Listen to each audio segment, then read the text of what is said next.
I started learning German again about 3 years ago. Now, why I say again is because I actually properly tried to start learning German about 8 years ago when I was 11 years of age. Really obsessed with the country, the culture, the food, and I just wanted to know more about the language and how to speak in it.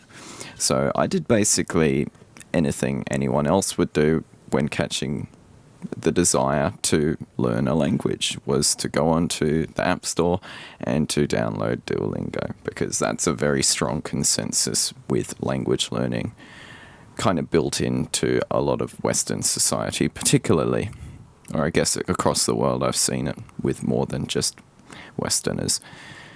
And so I'm using Duolingo. It'll be about maybe 3-4 days. I keep like a solid streak. But there's just something I cannot understand, which is the language. You know, I keep consciously studying all these points, consciously studying the vocabulary, trying to get the most out of what I'm learning. And there's basically nothing that's truly helping my comprehension with the language. I always feel barricaded for some reason. There's this concept that's completely foreign to me, not being explained with any depth, and I'm stuck and I don't even know. And that started about 8 years ago. Now, I went on my own destructive Duolingo app hopping cycle, and it definitely didn't stop there. That was just the beginning of the dysfunctional journey I had with language learning apps, and particularly, you know, how most people are influenced via the consensus of language learning nowadays within modern society, and how you're supposed to study/learn a language. Now, I'd went from Duolingo to apps like Drops. I think I tried with Babbel before, maybe for like an hour or something, really just going all over the place because the passion was still there. And I'm sure a lot of you can relate to that, is you'll just hear something, there'll be something super interesting about the culture or a really strong reason all of a sudden to just pick up the desire to learn a language outside of English. And I really wanted to learn German. It was the first language I genuinely ever wanted to learn. I'd been exposed to Japanese before within the school system. However, I never really had a desire to learn that up until maybe last year, actually, when I was learning Japanese for most of the year. Now, come back to 3 years ago when I opened up the video. That's basically how long it took from that initial year of obsession with German, only for that to fade, only for my ambition with language learning with German to completely go. And then, for some reason, it reignited once again in 2022. And I was starting anew. Started with Duolingo again. Oh, wait, that doesn't work. Started with Drops again. Oh, wait, that doesn't work either. Okay, well, I'll go onto YouTube. What are the best language learning apps that can help me? And there was some that came up. There was Pimsa. There was... Actually, I didn't focus on Pimsa back then. I ended up only really finding out about Pimsa at the end of 2023. And that's not the year that I'm speaking of. I'm speaking of 2022, where I was trying to learn German. I started learning German again via the use of this app called Language Reactor. Now, this was really helpful because this was the first time I was ever taught how to think within the language using grammar concepts and vocabulary and the explanation of the vocabulary and how it might change given the context. This was completely new to me. I was not learning this via using something like Duolingo, which would just present a sentence before me, not explain a concept, just be like, yeah, it's like that. It's different from English, but it's like that. And it wouldn't even tell you that. It would just be like that. And you just have to accept the reality that, oh my goodness, it's different for some reason because I guess it can be. And no, it's not, because it just wants to be. Like, that's quite literally how the structure underpins the language. However, I didn't know that, and I'm sure you didn't know that either if you were screwing around with learning a language on Duolingo, and the grammar of the language just so happened to be different. And maybe you're not even conscious of that fact right now, but there's more than high likelihood of any language that you're learning, especially if it's something like German or a Southeast Asian language, the grammar is just going to be different. That's how it is. Go anywhere around the world, that's how it is. And the main dysfunction of an app like Duolingo is it doesn't teach that. It just presents the information before you. You'll be scratching your head. You'll be like, why? Doesn't give you an answer. It's just like, that's why. And I feel like that's a dysfunction of a lot of language learning apps towards the end of my connection with language learning apps per se, but I'll get to that in a little bit. So I was using language. Did I say language reactor? I meant to say language transfer. So language transfer is this audio-based app. It's completely free, and German had about 50 lessons on it. So I just listened through. It was this one guy who learnt German to some degree for himself and was able to audibly repeat certain phrases, certain vocabulary, introduced like actually somewhat important vocabulary at the start, and it was quite engaging. Got through it about 2-3 days. Like I fully went through that. I was obsessed with it because I felt like I was learning a lot. And then it stopped. Then the course was over and I was just like, oh shit, what to do now? And that's where the language learning process stopped once again. I was at another crossroads. I was just like, what am I supposed to do from here? You know, I've already been in this position. Like, I encountered this language learning app that really helped me, and I've never had this experience before, so I went to possibly jumping to other language learning apps, and I just couldn't get an experience that replicated the feel of what it was in regards to language transfer at the time. I still wasn't aware of Pimsleur, but I will address that in future, because let's just say that's the only worthwhile language learning app that I've ever properly used in recent memory. And still, I do not encourage anyone to use that app, and I'll explain why. Now, yeah, and a few influencers online basically saying that, oh, learning a language is a waste of time, and there I was back in the same position that I was before, demotivated, deflated, and feeling like the whole language learning process was impossible and unrealistic, and like it would just take forever, and that a specific method that you could consistently adopt would only be constrained to a language learning app and only be constrained to how many lessons were available.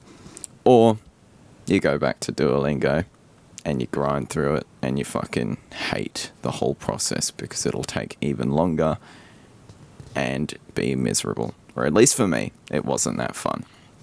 Now, skip forward a year and I'm learning Vietnamese. Ooh, it's so interesting. Wow, it's really, really deep, and I get to use it because I'm working this new job and my fellow employees are Vietnamese and they're speaking Vietnamese. Oh, that's so cool.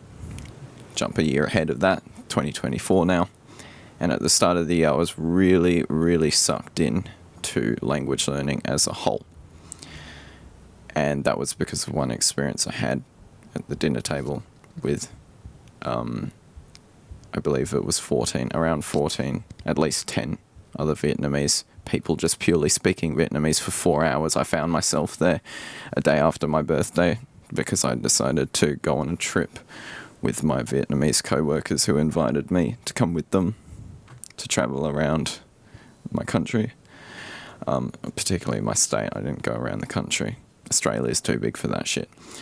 Well, not really, but besides the point.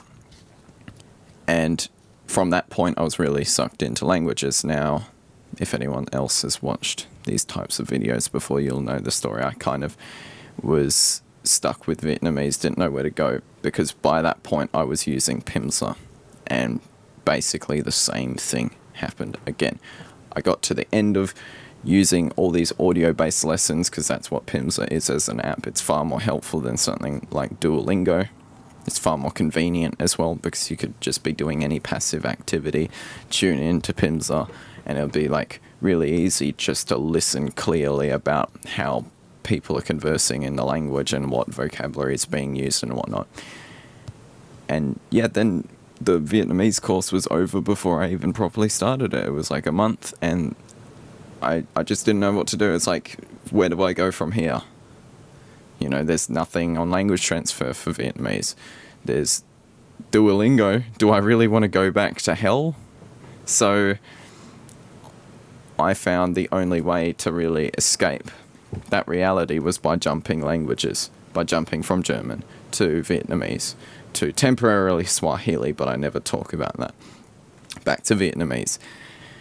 Then to Chinese/Japanese, and I still didn't know where I was going to go. I think it was the day after I'd had that really transformative experience of just witnessing a bunch of Vietnamese people speak Vietnamese before my eyes for 4 hours at the dinner table. Like, that was just something that really influenced me and really got into my head and made me obsessive over the idea of one day being able to converse with other people in another language to that degree. And yeah, so the day after, when my co-workers and I were driving back home, I was listening on Pimsleur to these other languages. Oh, how about I try another language outside of Vietnamese? Ooh, so there's Mandarin. Ooh, so there's Japanese. They seem pretty interesting, because I went through the whole lot of Pimsleur, like every language on offer, and those were the two languages that really only stuck out to me. And I was like, which one I'm gonna go with? It took about a week for me to come to my decision. I was doing like lessons on Mandarin and then lessons on Japanese simultaneously, and then it just became too much for me. And I was like, you know what? I'm just going to do Japanese for a while.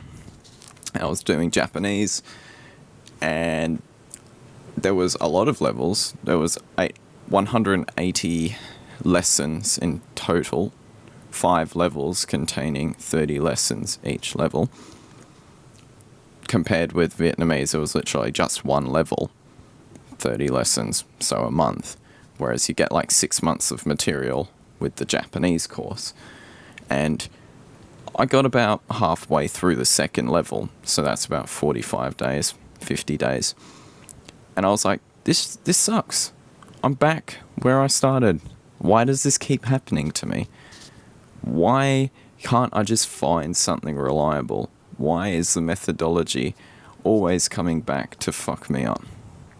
What is the fundamental problem of these language learning apps? And as you'd know if you watched any of my other YouTube videos, it was after this existential question with languages as a whole that I found the answer. And that was through YouTube, again, my saving grace, opening my eyes to things. And I found a little video by the name of How to Acquire a Language and Not Learn It. Or something along the lines. I still keep forgetting the title of the YouTube video, even though I've quoted it in about 4 videos so far. And this completely changed my whole perspective to languages. So skip a while, learn what immersion is, oh my goodness, and all these concepts come flying into my mind. And now I have a framework outside of the confines of an app in which I can adopt language learning, language acquisition as a new methodology within my life. And ever since that point, yeah, I've had my ups and downs and clarified certain things about grammar and the necessity of, if you're studying a particularly different grammatically structured language from English, it would be worthwhile to look into content that covers specific grammar concepts outside of just getting immersion in, which is basically watching any content, listening to any content, reading any content in the target language of choice. And I'd say that was the main issue that I had, was I was just doing pure immersion, and then I wasn't really getting results. But then it wasn't too long until I found out, oh wait, no, just watch some grammar videos. And ever since then, realistically, I haven't had that many problems with the method. And I've stayed consistent to the method for nearly a year now. I haven't switched up. I haven't chosen to learn from some other language learning app. There's only been like one language learning app that I've used in the whole process of immersion outside of the tools that I use for immersion. Also, if you aren't aware of what immersion is, it might be a bit foreign right now. I will introduce what that concept is in a little bit. But that language learning app that I mentioned that I was using was actually like the Innovative Languages app. It had a similar purpose to Pimsleur for me, except they actually explained grammar rules a bit more. So that honestly, I have no complaints with that app. It's just like any app where it's structured and there's audio lessons and stuff. You will get exposure to certain words, certain vocabulary, certain grammar that isn't the most necessary thing, and sometimes you'll get a very detailed explanation over concepts that would have just been naturally acquired through immersion. But it's like immersion's basically better than any other method that I've come across. So what is immersion?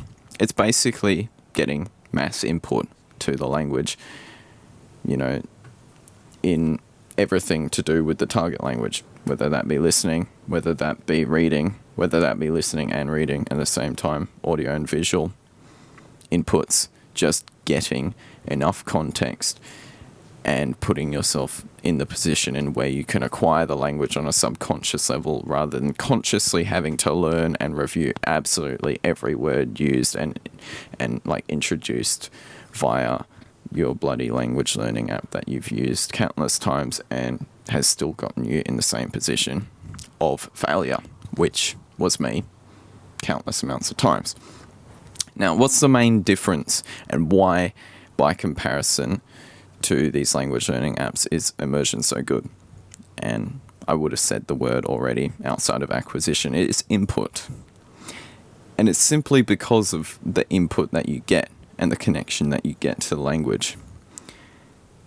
There's so much more input that you get in watching a native or target language video, say Japanese news or something, if your target language is Japanese and you're watching Japanese news. Well, it's probably not going to speak most of the words in fucking English unless possibly the news is about an English affair, and even then that'll still have translations to Japanese. So the prime focus of the language, or the prime focus of the material and what's being covered, is in the Japanese language. You're just getting that complete exposure to it. Do you get that with any of these other apps? Not that much. I'd argue the only other app that compares is the Pod 101 apps, the innovative language thing. I might link that because honestly, even with studying Thai, which I am studying now, that helped instill a lot of grammatical knowledge for me. However, I'd still probably rely upon just going onto YouTube if I needed to learn about that, consciously learn about that. However, if you're going out and about and you just want to listen to lessons like that, it's helpful. However, you still have to pay for it. So it's just like, at that stage, I'd probably just do passive immersion, but still helpful nonetheless. Compared to that, you have Pimsleur, you get the audio input. Compared to that, maybe you have something like Link, which is like a reading, Ling, and then Ling Q, or I don't know how it's pronounced. I think I've only used the app once, and it allows you to learn via reading, but in all honesty, I think reading should be more of a, like, if you're going to purely focus on reading, that's probably something that you should be doing later into the language process or the language learning process. And in all honesty, you could just watch shows, you could just watch movies. You don't have to specifically do passive immersion, which means just only listening to the content in isolation, going for a walk or something, listening to that. It's still very helpful, mind you, that, because you're able to hear certain sounds that you've already covered in your active immersion journey, watching whatever you're watching. And then you'll hear it in isolation and you'll be able to pick apart the meaning far easier when you're only focused on listening rather than listening and reading and doing all that. It's just the extra input is still very helpful, but in isolation it's very good as well. It's not necessary though, and neither is reading. So like even using something like Link, it's just unless you're really enjoying the process, I wouldn't suggest using an app like that. However, that's on the basis of like a polyglot who's already kind of used acquisition to... How many languages does Steve Kaufman know? I have no idea. He's a very popular language influencer.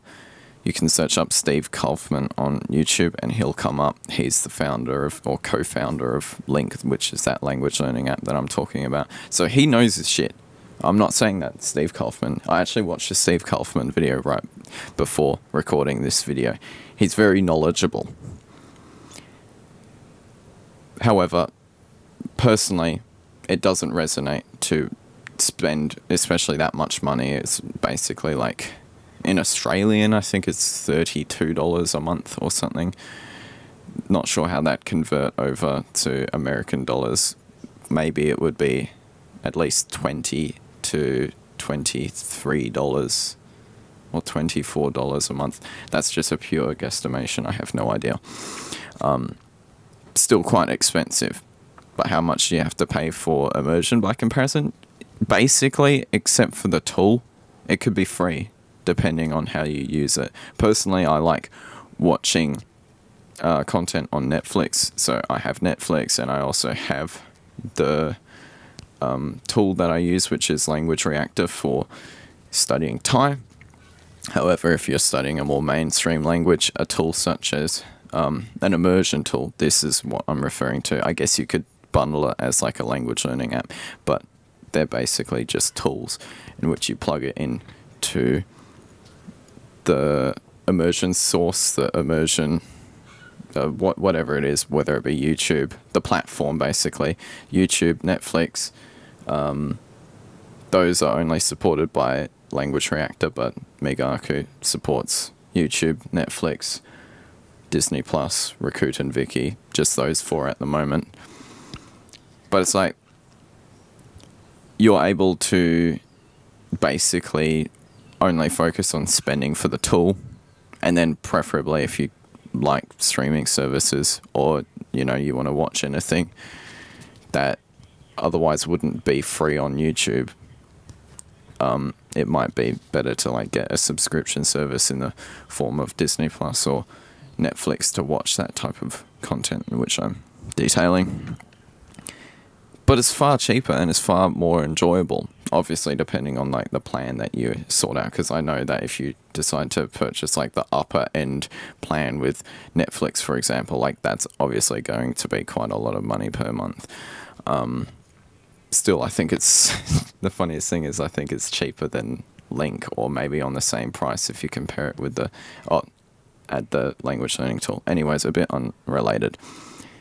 Coming back to the main point, it's like input is the main source of my ability to comprehend whatever language, or not instantly comprehend, however, it gives me more opportunity for acquisition, more opportunity for acquiring and comprehending new sentences.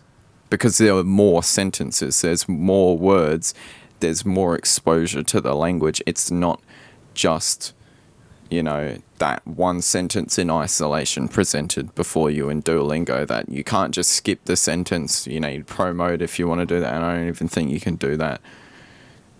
Like the whole life system, you get this amount of lives, and if you're using your phone, I think after you lose all the lives, then you have to fucking wait hours. Like, that's such a painful experience I had connecting myself to the language learning process, and I cannot believe I've almost been scarred by Duolingo in that way. So if there's one change you can make with your whole mindset towards languages at the moment, it would be to take an input-based approach. You might not understand everything, but so long as you're able to enjoy the content and what you're watching or listening to, that's far more effective than screwing around with something like Duolingo, or being put in this box in where you're constantly having to pause and focus on a sentence that might not be relevant to you,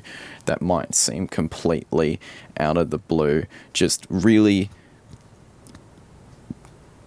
structured, so much so into a way and where it feels like you're being put in a box. That's basically what happens with the language learning process if you choose to study via an app such as Duolingo. I know I pick on Duolingo a lot, but it happens quite a lot with Pimsleur. That's why I stopped using the app, because it's like, even though there was the audio function with it, the app is just not intuitive. Like, it's really annoying how it has that structure, but that's just the nature of all apps, and I can't really point the finger, because all apps, even language transfer, will have that. So the main thing you can adopt is that mindset shift. Obviously, it would possibly be more worthwhile for you to check out what acquisition and immersion and stuff is. I'd implore you to check out the rest of my content and learn about that if you're unaware of what specifically I still mean in reference to immersion, in reference to acquisition. These concepts will change your whole perspective towards language learning and the capacity for you to understand a foreign language from English. Really helpful stuff. But if you're going to do anything, one thing that you'll take away from this video is that input-based approaches are superior. They are far superior. And so long as you can enjoy the journey, you're basically destined to acquire the language that you target, the language that you want to learn. Give yourself some time, be patient, but you won't even be focusing on that. You'll be lost in the process. It'll become so fun for you that you're not even counting down days anymore. That's the connection you want with your language.